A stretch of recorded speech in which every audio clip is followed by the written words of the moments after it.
Hi, I'm Paige, and I have a question for you. How many of you are list people? Do you have lists on your desk or on your phone? Or how do you remember everything when you've got a ton to do? If you're wondering why I'm asking, well, let's watch today's God story because there are some lists too.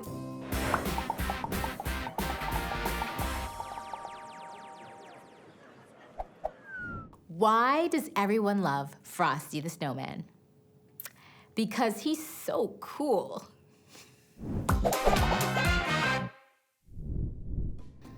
Hi everyone, Duann here. Have you gotten to that place in the Bible where it's just a huge list of names? And it just seems like the list goes on and on forever, and you wonder what in the world is the point to this list of names? Well, today in our God story, we're gonna show you that there is a purpose to this list of names, and each and every single name on that list shows us something really cool about who God is. And that brings me to today's big idea. God chooses to work through people. We've been talking about Daniel and how God used him. And the last time we spoke, we talked about the coming kingdom, God's kingdom, and the king of that kingdom who would have all authority and glory and a kingdom. And who was that king? It was Jesus. So today we're going to talk about Jesus' ancestry. Jesus comes from a family history, a long line of people who were promised a king. Matthew 1 tells us the family line of Jesus the Messiah. It says that he is the son of David, and he is also the son of Abraham. So when they would say that he's the son of, they don't actually mean that he was the son of David or the son of Abraham. They mean that he was in the family line. So it's like saying he's the relative of David. He is the relative of Abraham. Remember Abraham? He is the one that God promised a great family, greater than the number of stars in the sky. This is that family. And Matthew goes on to share with us a huge portion of Jesus' family members, individuals who came before him. Have you ever been at a family event where you're sitting with your aunts and your uncles and your cousins and your extended family, and you're trying to piece together how each person is related to each other? That's a family tree. And now we're gonna look at Jesus' family tree. Here goes. Abraham was the father of Isaac. Isaac was the father of Jacob. Jacob was the father of Judah and his brothers. Judah was the father of Perez and Zerah. Tamar was their mother. Perez was the father of Hezron. Hezron was the father of Ram. Ram was the father of Amminadab. Amminadab was the father of Nahshon. Nahshon was the father of Salmon. Salmon was the father of Boaz, and Rahab was Boaz's mother. Boaz was the father of Obed, and Ruth was Obed's mother. Do you remember Ruth and Naomi? Here's Ruth. Obed was the father of Jesse, and Jesse was the father of King David. David and Goliath, the shepherd boy. David was the father of Solomon. Solomon was the wisest guy on earth, and Solomon's mother had been Uriah's wife. Solomon was the father of Rehoboam. Rehoboam was the father of Abijah. Abijah was the father of Asa. Asa was the father of Jehoshaphat. Jehoshaphat was the father of Jehoram. Jehoram was the father of Uzziah. Uzziah was the father of Jotham. Jotham was the father of Ahaz. And Ahaz was the father of Hezekiah. Hezekiah was the father of Manasseh. Manasseh was the father of Amon. Amon was the father of Josiah. And what's cool about Josiah is that he became a king at only 8 years old. And Josiah was the father of Jeconiah and his brothers. At that time, the Jewish people were forced to go away to Babylon. So we've been talking about Daniel, right? This is when they got forced to Babylon. After this, the family line continued. Jeconiah was the father of Shealtiel. Shealtiel was the father of Zerubbabel. Zerubbabel was the father of Abihud. Abihud was the father of Eliakim. Eliakim was the father of Azor. Azor was the father of Zadok. Zadok was the father of Achim. Achim was the father of Elihud. Elihud was the father of Eleazar. Eleazar was the father of Mathan. Mathan was the father of Jacob. Now don't be confused. It's not the same Jacob from before. And Jacob was the father of Joseph. Joseph was the husband of Mary, and Mary was the mother of Jesus, who is called the Messiah. Okay, that was a lot of names. And even though we just stopped at a few well-known ones, we could have looked at the story behind each and every single one of those names because God chooses to work through people. God could have just snapped his fingers and just made things happen, but instead he decided to partner with us, to make us a part of his master plan, real people in real places. And back to the list. Why such a long list? Because each and every single person counts, and God chooses to work through people. So this week, think about this. If God chooses to work through people, how might he choose to work through you and me?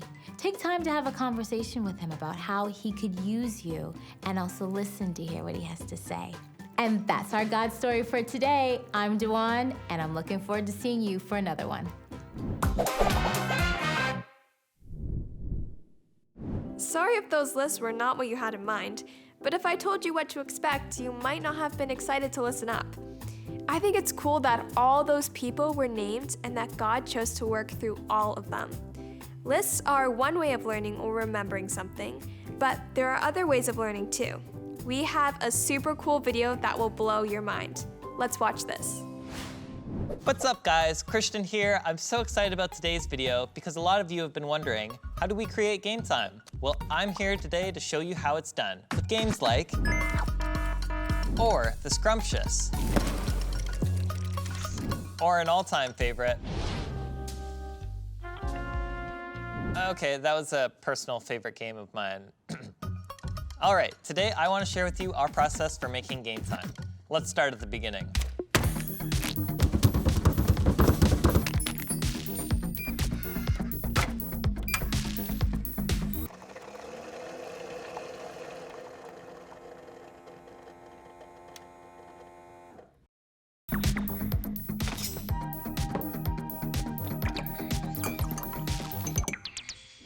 Step 1 is coffee.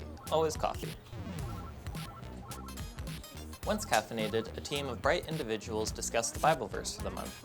We want to learn it because this helps us understand and get important parts of God's story. 3, 2, 1, go! Once the writers decide on the verse, it is sent over to the video producers. The producer is responsible for the overall execution of video projects. They decide on the theme of the game, the rules, the characters, and the overall vision. The producer works with a team of animators who take the producer's concepts and begins making them into reality.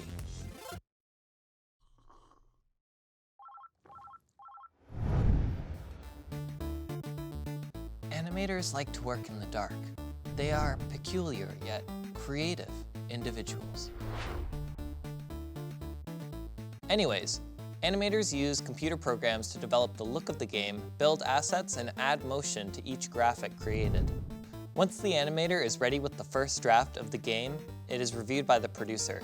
This process can go back and forth multiple times until the visuals of the game are considered picture locked. At this point, the game is pretty well cooked. However, it needs some spice before it is ready to be served.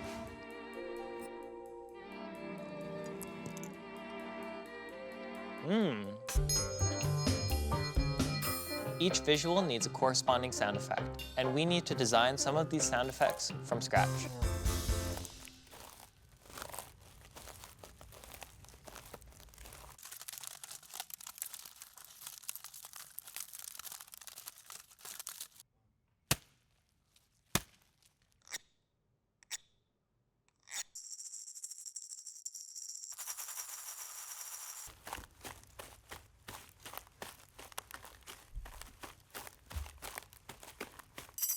After this, it is time to add the voiceover.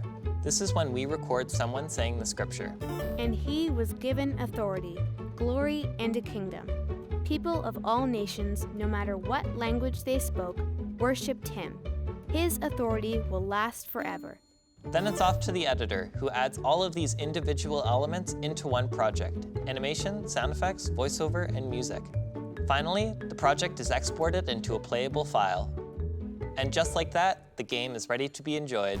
Game time! So there you have it. This is how we create game time. It's a massive job that requires a team of people all working together step by step, using different gifts and talents to accomplish one game at a time.